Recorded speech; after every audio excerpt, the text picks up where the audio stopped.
Yeah, so today I want to show you how to make this kind of image made from smaller repeating blocks, and I was inspired by this image shown here. And while you have some steps here in the documentation, there are a few more steps involved into making this other image, so I thought it would be nice as well to have this one in video format. So okay, let's start a new project. First thing we're gonna need is an image. We can drop it here, and as you can see, you have two things. One is the image and the other one is the footage shape. And you can find the footage shape, for example, if you type here, it is added automatically when you add an image or a video or any other kind of media. And I'm gonna make this one fit a little bit better.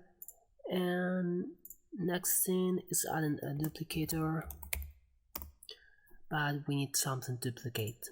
So this time I have to create some more compositions, and I'm gonna make this one pretty small, something like 50 by 50, and I'm just gonna simply create some squares inside it.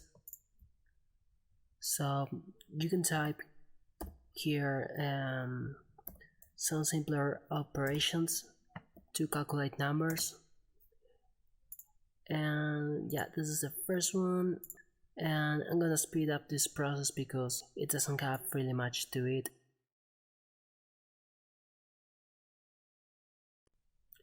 Okay, so there's one thing I forgot. You can add colors to the scene palette and you can connect them to the full color, so this way you can change every object here very easily.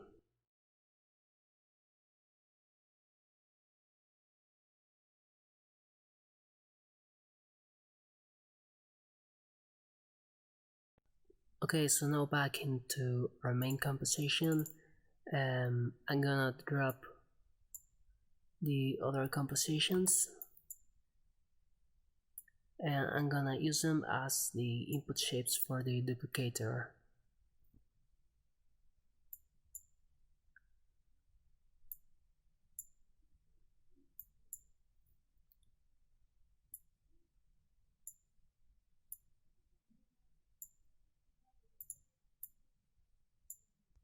So right now we can see anything, so I'm gonna change the background to black, and I'm gonna bump up the number of copies.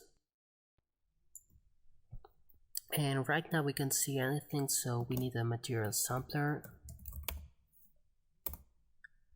and this one needs the footage shape as its input. We're gonna use the material sampler to drive the shape ID inside the duplicator.